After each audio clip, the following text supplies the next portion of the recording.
State होती है solid state, liquid state और गैस स्टेट। तीन अलग अलग चैप्टर है। सॉलिड स्टेट अलग चैप्टर है, आइडियल गैस अलग चैप्टर, गैस स्टेट अलग और लिक्विड स्टेट अलग चैप्टर है। बट अभी हम यहाँ पर पढ़ेंगे गैस स्टेट। गैस स्टेट को हमने दो पार्ट में ब्रेक कर दिया, आइडियल गैस और रियल गैस। क्या डिफरेंस है वो आपको आगे पता चलेगा।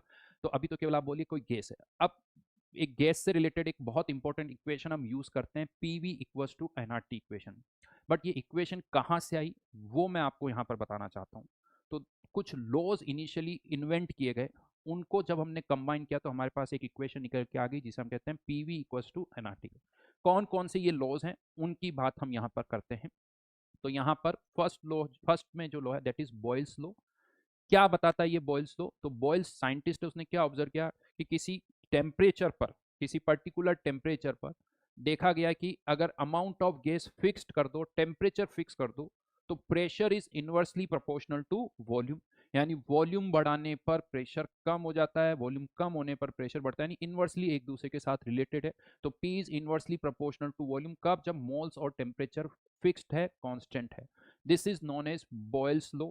नॉट कर लीजिए statement, at a given temperature pressure of a given amount of gas is inversely proportional to its volume. P is inversely proportional to 1/v। एक प्रोपोर्शनलिटी कांस्टेंट C हमने डाल दिया, जिसे कांस्टेंट बोल सकते हो। तो PV इक्वल्स टू कांस्टेंट, यानी कह सकते हैं अगर N और T कांस्टेंट है तो किसी भी गैस के लिए P1 V1 equals to P2 V2, क्योंकि कांस्टेंट की वैल्यू चेंज नहीं होगी। अगर आप प्रेशर वॉल्यूम चेंज कर रहे हो, कांस्टेंट तो वही रहेगा। तो P1 V1 equals to P2 V2। ठीक है जी, दैट इज बॉयल्स लॉ, जिसने किसको रिलेट कर दिया? प्रेशर और वॉल्यूम। वैसे जिनको PV equals to NRT equation का आइडिया है, जो कि बहुत बेसिक इक्वेशन, उससे पता भी है कि हाँ प्रेशर वॉल्यूम के इनवर्सली प्रोपोर्शनल। वॉल्यूम ज्यादा होगा तो प्रेशर कम होगा, वॉल्यूम कम होगा तो प्रेशर डेफिनेटली बढ़ेगा। Right, this is known as Boyle's law. Second आते हैं हम चार्ल्स लॉ पर। चार्ल्स लॉ बेसिकली ये किसको रिलेट करता है? वॉल्यूम और टेम्परेचर को। At constant pressure volume of a given amount of gas is directly proportional to its absolute temperature. Absolute temperature मतलब temperature in Kelvin scale, temperature in Kelvin scale, ये मतलब होता है। तो volume is directly proportional to temperature, but कट जब pressure और moles constant है। यहाँ पर एन और पी, यानी कंटेनर में मोल्स फिक्स है, कंटेनर का प्रेशर फिक्स है। टेम्परेचर बढ़ाओगे तो वॉल्यूम बढ़ेगा, टेम्परेचर कम करोगे तो वॉल्यूम कम होगा, या उल्टा वॉल्यूम कम करोगे तो टेम्परेचर कम होगा, वॉल्यूम बढ़ाओगे तो टेम्परेचर बढ़ेगा। तो volume is directly proportional to temperature. यानी यहाँ पर भी एक प्रोपोर्शनलिटी कांस्टेंट सी डाल सकते हो और फिर कह सकते हो वी वन अपॉन, क्योंकि यहाँ वी टी नीचे, V one upon T one must be equal to V two upon T to.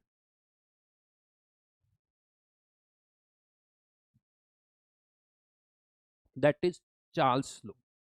ठीक है, देन यहां पर नेक्स्ट पर आते हैं Gay Lussac's law. At constant volume pressure of a given amount of gas is directly proportional to its absolute temperature। यानी यहां पर हम प्रेशर को किससे रिलेट कर रहे हैं? टेम्परेचर से। बॉयल्स लॉ में वॉल्यूम को टेम्परेचर में, यहां पर प्रेशर को टेम्परेचर से। गे लुसेक्स लॉ, तो मोल्स कांस्टेंट है, वॉल्यूम कांस्टेंट है, तो pressure is directly proportional to temperature. Container का वॉल्यूम कांस्टेंट है, मोल्स कांस्टेंट, टेम्परेचर बढ़ेगा तो प्रेशर बढ़ेगा, टेम्परेचर कम होगा तो कंटेनर का प्रेशर भी कम होगा। टेम्परेचर बढ़ रहा, मॉलिक्यूल की स्पीड बढ़ रही तो प्रेशर भी बढ़ेगा, टेम्परेचर कम होगा, मॉलिक्यूल की स्पीड कम होगी तो प्रेशर भी कम हो जाएगा। तो P is directly proportional to T. तो यहाँ से फिर से हम कह सकते हैं P one upon T one equal to P two upon T two. This is known as Gay Lussac's law.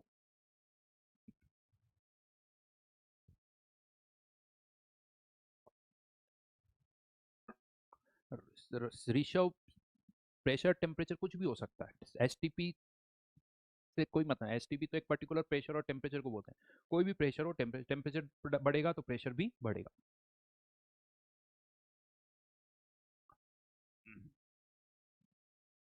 है ना ऋषभ? देन अवोगाड्रो लॉ, इसको हम दो तरह से लैंग्वेज में पुट कर सकते हैं। एक लैंग्वेज तो ये कि at constant temperature and pressure. देखो बेसिकली मैं आपको बताऊं तो चार वेरिएबल है, प्रेशर, वॉल्यूम, मोल्स और टेम्परेचर, हम पुट कर सकते हैं। एक लैंग्वेज तो ये कि at constant temperature and pressure. देखो बेसिकली मैं आपको बताऊं तो चार वेरिएबल है, प्रेशर, वॉल्यूम, मोल्स और टेम्परेचर। हमेशा इनमें से कोई दो कांस्टेंट है, जैसे यहाँ टेम्परेचर और प्रेशर कांस्टेंट है, तो ये कांस्टेंट, तो बचे क्या? वॉल्यूम और मोल्स। तो volume of a gas is directly proportional to its moles, मतलब volume is directly proportional to moles. अगर आपने देखा होगा गेलुसेक लॉ में pressure is directly proportional to temperature, तो ये दोनों क्या हो गए, कांस्टेंट हो गए। तो इस तरह से चार में से दो कांस्टेंट है, बाकी दो को रिलेट कर। अब इसी चीज को ऐसे भी कह सकते हो कि ये देखा गया कि equal volume of all the gases under the same condition of temperature and pressure contains equal number of mole. यानी अगर under the same condition of temperature and pressure, मतलब टेम्परेचर और प्रेशर फिक्स है, चेंज नहीं हो रहा है, तो अगर वॉल्यूम बराबर है तो मोल्स भी बराबर होंगे। Equal volume contents equal number of molecules, जहां वॉल्यूम ज्यादा वहां मोल्स ज्यादा, जहां वॉल्यूम कम जहां मोल्स कम, जहां वॉल्यूम बराबर वहां मोल्स भी बराबर। मतलब इसका भी यही निकल के आता है कि volume is directly proportional to moles, जो यहाँ लिखा। तो अवोगाड्रो नंबर अवोगाड्रो लॉ ऐसे भी बोल सकते हो, ऐसे भी बोल सकते हो, राइट। नाउ अगर हम इन चारों को आपस में रिलेट करें, तो बॉयल्स लॉ ने क्या कहा था, pressure is inversely proportional to volume, मतलब volume is inversely proportional to pressure. Volume is directly proportional to temperature, that is Charles law. ये बॉयल्स लॉ और ये अवोगाड्रो लॉ, जिस तीनों में वॉल्यूम यूज हो रहा है वो मैंने ले लिया यहाँ पर। तो अगर हम इन तीनों को कंबाइन करते हैं, Boyle's law, Charles law, Avogadro law, तो अपने आप ही गेलुसेक लॉ इसमें आ जाएगा। इन तीनों को कंबाइन कर लें, if we combine all these laws we get volume is directly proportional to moles, temperature and inversely proportional to pressure, और यहाँ पर एक प्रोपोर्शनलिटी कांस्टेंट डाल दिया जिसे हम क्या लिखते हैं, आर। तो हमारे पास एक इक्वेशन आ गई, पीवी इक्वल्स टू एनआरटी, जिसे हम कहते हैं आइडियल गैस इक्वेशन। जहां पर हमने क्या किया है, चार variables pressure, volume, moles, temperature को रिलेट कर दिया है। आर यहाँ पर क्या है, एक कांस्टेंट। अब इसकी वैल्यू क्या होगी वो हमें पता होनी चाहिए। अब यहाँ पर मैं आपको बता दूं, एक मेजर कंफ्यूजन वही होता है, आर की वैल्यू क्या होगी, किस यूनिट में होगी, तो ये यूनिट्स पर डिपेंड करता है। तो देखिए यहाँ पर आर की दो वैल्यूज है, 0.0821 और 8.314, कांस्टेंट की ये दो वैल्यू। बट कब कौन सी यूज करनी है आपको इसकी यूनिट से पता चलेगा।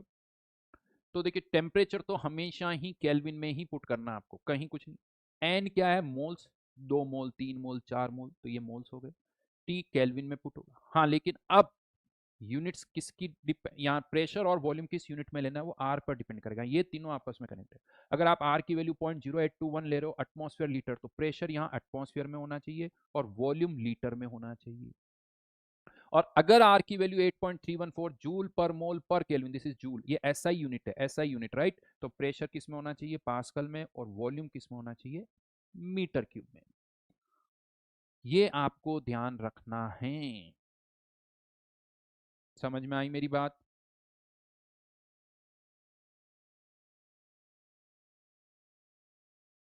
जैसे एक क्वेश्चन से हम समझ सकते हैं, मैंने यहां पर आपको प्रेशर दे रखा है पास्कल में, वॉल्यूम दे रखा है, टेम्परेचर दे रखा है, और मोल्स निकालने हैं। लेकिन प्रेशर है पास्कल में, वॉल्यूम है लीटर में। तो अभी हमने देखा था पास्कल में अगर प्रेशर है तो वॉल्यूम मीटर क्यूब में होना चाहिए, और आर की वैल्यू फिर 8.314। तो अब आपको या तो इसको पास्कल को एटमॉस्फेयर में कन्वर्ट करना होगा या वॉल्यूम को लीटर में, यानी दो ऑप्शन है, किसी एक को तो कन्वर्ट करना होगा। तो यहां पर अभी हम क्या करें, वॉल्यूम को लीटर में कन्वर्ट कर रहे हैं। तो ये वॉल्यूम जो है वो हो जाएगा 50 × 10⁻³ मीटर। ये कन्वर्जन आपको आना चाहिए, छोटे मोटे कन्वर्जन है, 5th 6th क्लास में भी पढ़ाए जाते हैं, तो ये कन्वर्जन आनी चाहिए। दूसरा, प्रेशर की कौन कौन सी यूनिट्स होती है ये भी पता होना चाहिए। देखिए ये नहीं पता है तो थोड़ा सा मैं आपको बोलूंगा, जैसे थोड़ी देर पहले भी मैंने कहा था, इनिशियली दो चैप्टर्स हमने किए हैं, मोल और कॉन्सेंट्रेशन टर्म। वहां पर ये सारी यूनिट्स भी मैंने डिटेल में बताई है, कब कौन सी यूनिट में पुट करना है। तो उसको एक बार वापस से देखिए, तो कि ये कन्फ्यूजन आपका क्लियर हो जाए। तो यहाँ पर वॉल्यूम को हमने मीटर क्यूब